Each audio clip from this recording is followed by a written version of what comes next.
Assalamualaikum warahmatullahi wabarakatuh. Perkenalkan, nama saya Rika Wulansari. Di sini saya bersama rekan saya yaitu Elvira Apriani dan Afifah Rahmadiani. Kami akan menjelaskan sedikit tentang akuntansi zakat. Nah, pada penasaran kan apa itu akuntansi zakat? Yuk simak video selanjutnya.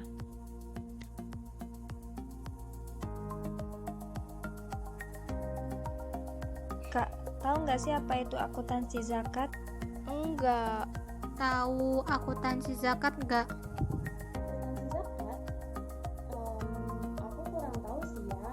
Emangnya akuntansi zakat itu apa? Kak, tahu akuntansi zakat nggak? Nggak. Kak, tahu akuntansi zakat nggak? Nggak.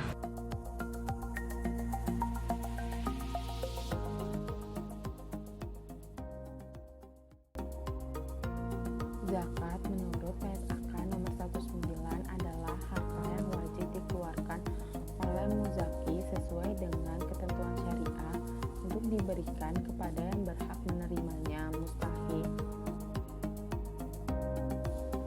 Jenis zakat terbagi menjadi dua. Yang pertama ada zakat fitrah atau zakat jiwa, yang kedua ada zakat mal atau zakat harta. Zakat fitrah itu zakat yang wajib dibayar setiap muslim setelah matahari terbenam akhir bulan Ramadan.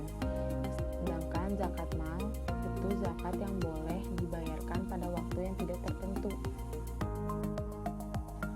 Landasan kewajiban zakat yang pertama surat Al-Baqarah ayat 110 yang artinya dirikanlah sholat dan tunaikanlah zakat dan kebaikan apa saja yang kamu usahakan bagi dirimu. Tentu kamu akan mendapat pahalanya pada sisi Allah. Sesungguhnya Allah Maha melihat apa-apa yang kamu kerjakan. Yang kedua surat At-Taubah ayat 103 yang artinya ambillah zakat dari sebagian harta mereka. Dengan zakat itu kamu membersihkan dan mensucikan mereka dan mendoalah untuk mereka. Sesungguhnya doa kamu itu menjadi ketentraman jiwa bagi mereka dan Allah Maha mendengar lagi Maha mengetahui. Ada 10 objek zakat harta benda. Yang pertama ada zakat binatang ternak. Yang kedua ada zakat emas, perak, dan uang. Yang ketiga ada zakat pertanian. Yang keempat zakat barang tambang dan barang tumbuhan. Yang kelima zakat perdagangan. Yang keenam zakat produksi hewani. Yang ketujuh zakat investasi. Yang kedelapan zakat profesi dan penghasilan. Yang 9 zakat atas uang. Yang 10 zakat perusahaan.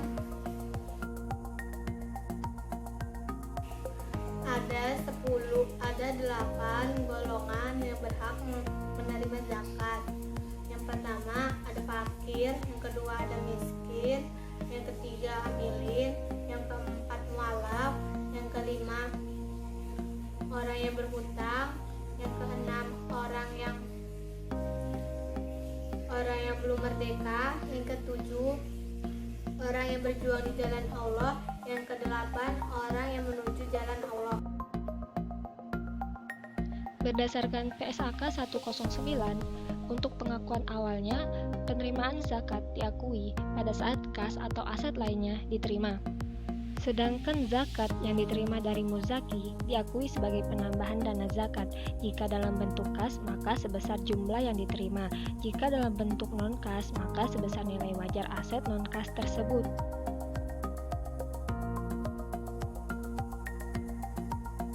Selanjutnya, kita akan membahas tentang pengukuran setelah pengakuan awal.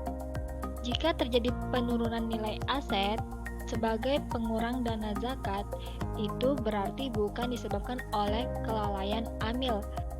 Jika penurunan nilai aset diakui sebagai kerugian dan pengurangan dana amil, berarti itu disebabkan oleh kelalaian amil.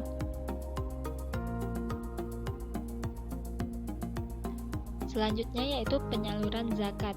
Zakat yang disalurkan kepada mustahik diakui sebagai pengurang dana zakat sebesar pertama jumlah yang diserahkan jika dalam bentuk kas, kedua itu jumlah tercatat jika dalam bentuk non-kas.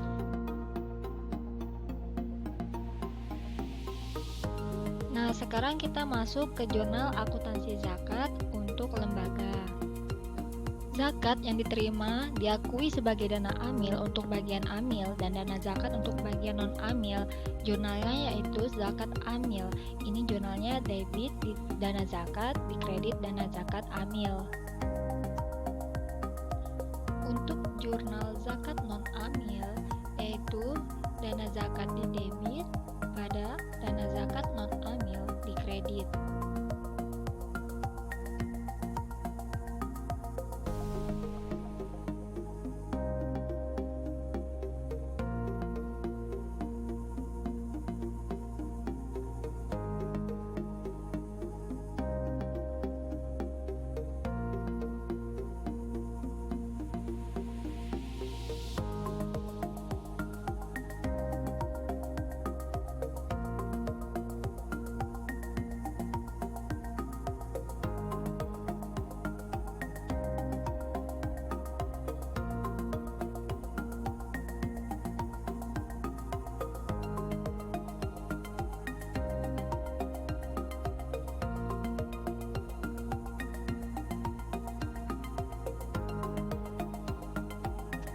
Contoh singkat dari akuntansi zakat yang terkait dengan dana zakat pada Bank Syariah Peduli yaitu pada tanggal 15 Januari 2019 diterima dana zakat dari Bapak Rahmat secara tunai sebesar 3 juta.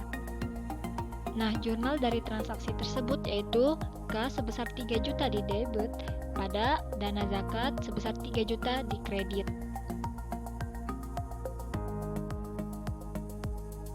Kemudian transaksi selanjutnya yaitu pada tanggal 17 Maret 2019 disalurkan tunai dana zakat kepada masyarakat miskin sebesar 12 juta.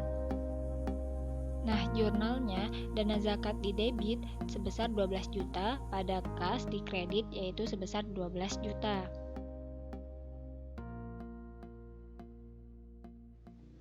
Nah, teman-teman sudah tahu kan apa itu akuntansi zakat? Semoga teman-teman sudah mengerti ya bagaimana itu akuntansi zakat. Hanya ini yang dapat kami sampaikan. Kami akhiri. Wassalamualaikum warahmatullahi wabarakatuh.